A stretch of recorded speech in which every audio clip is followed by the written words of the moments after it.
Section 6.6 of your textbook covers the topic of rational equations and the process that can be used to solve rational equations. A rational equation is an equation containing one or more rational expressions. Remember that a rational expression is just a fraction that has a polynomial in the numerator or the denominator. So as you look at these steps, you will see some similarities to the process used when you're solving linear equations that contain fractions. So step one when you're solving a rational equation is to list the restrictions for that equation. This is an important step. It's easy to forget, but you'll see just how important it is as we go through the remainder of the process. Step two is to clear the rational expressions by multiplying both sides by the LCM of the denominators.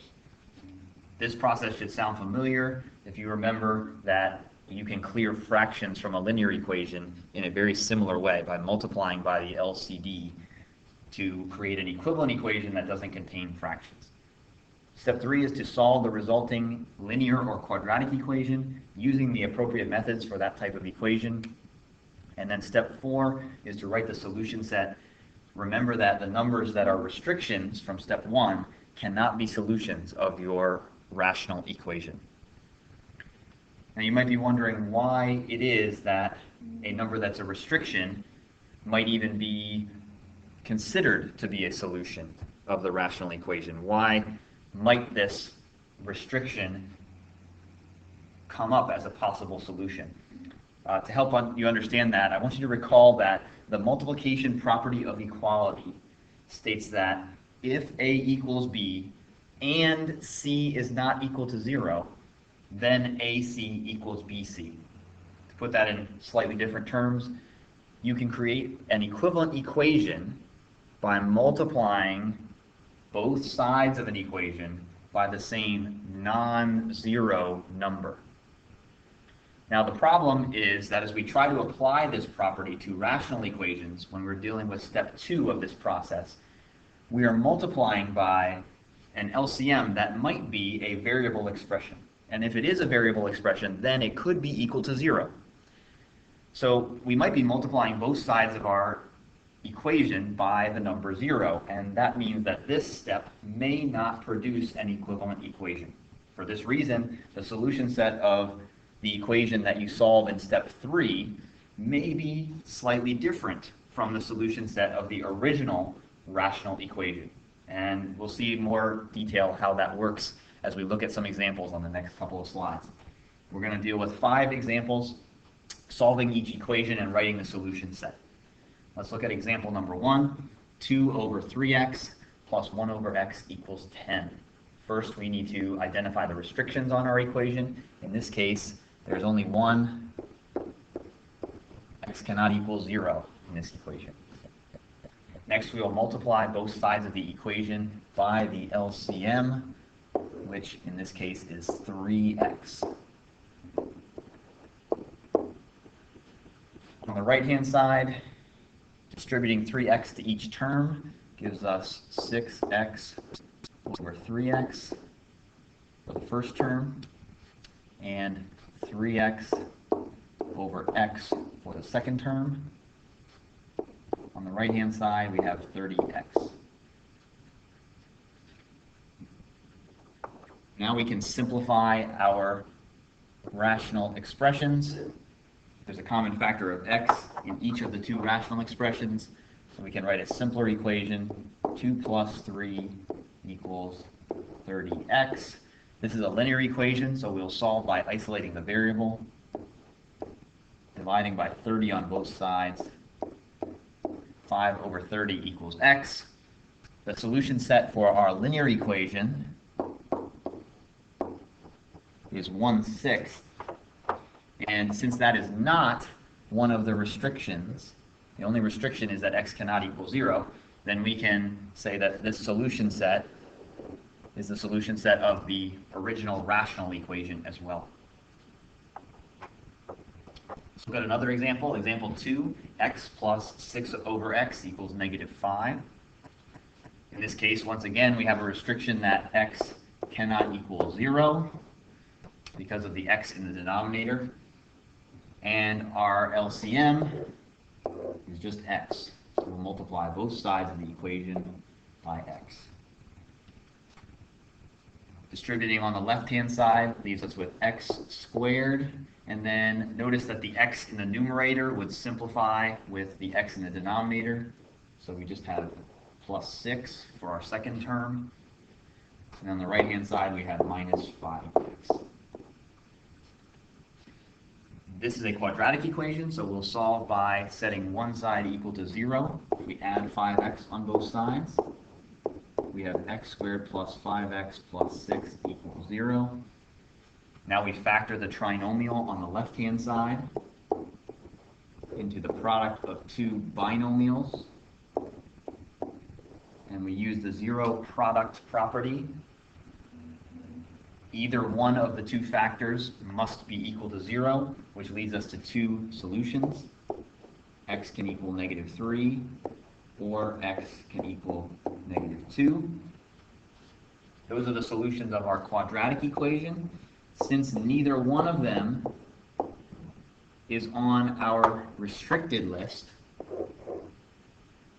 then they are also the solutions of the rational equation. So our solution set is -3 and -2. Let's look at problem 3. Slightly more complicated. We have x plus 2 in the denominator of our rational expressions now. The restriction then is x cannot equal -2. The LCM is x plus 2, the binomial, so we will multiply by that binomial on both the left and right-hand sides of our equation.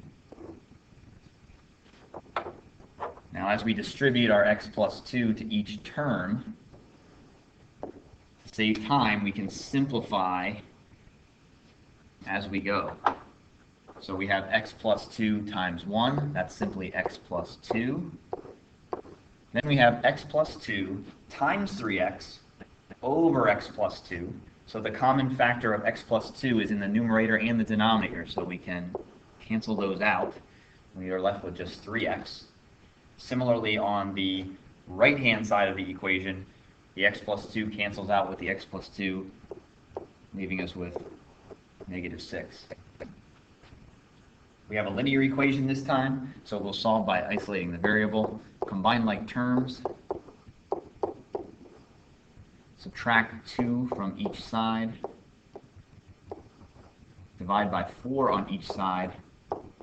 So the solution of our linear equation is x equals -2.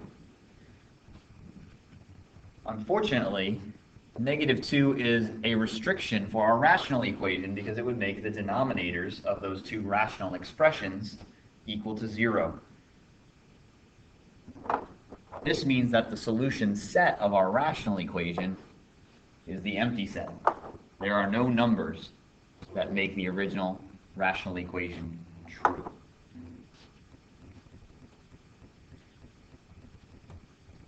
Two more examples. Slightly more complicated, but following the exact same process. Looking at example 4, you see 3 rational expressions in this equation. On the right-hand side, we have x squared minus 25, which can be factored into the product of two binomials, x minus 5 times x plus 5.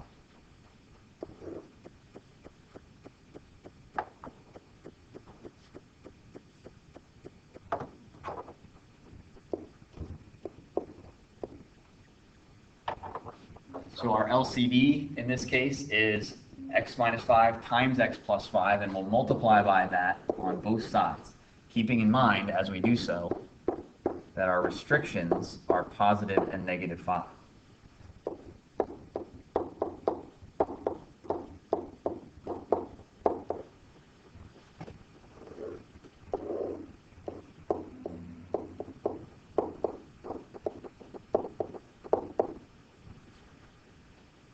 As we multiply, we can simplify.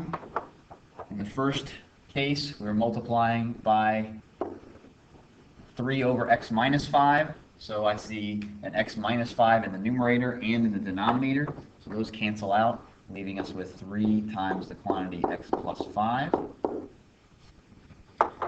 Then multiplying by our second rational expression on the left-hand side, we will see that the x plus 5s cancel out. So we have 1 times x minus 5. And then finally, on the right-hand side, both binomials will cancel out, x plus 5 and x minus 5. So we have just 2 on the right-hand side. Once again, we have a linear equation, so we will distribute and combine like terms to simplify the left-hand side.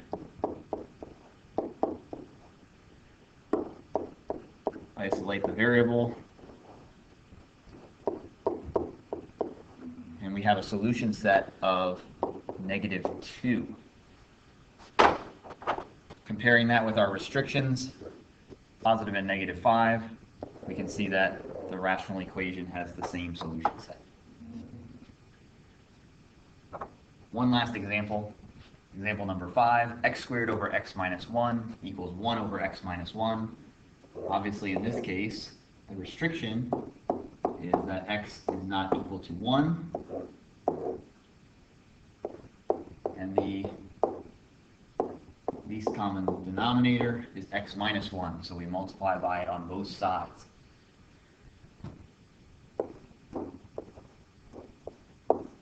Having done that, we cancel out the common factors of x minus 1 and x minus 1 from the numerator and denominator, and we get a quadratic equation, x squared equals 1.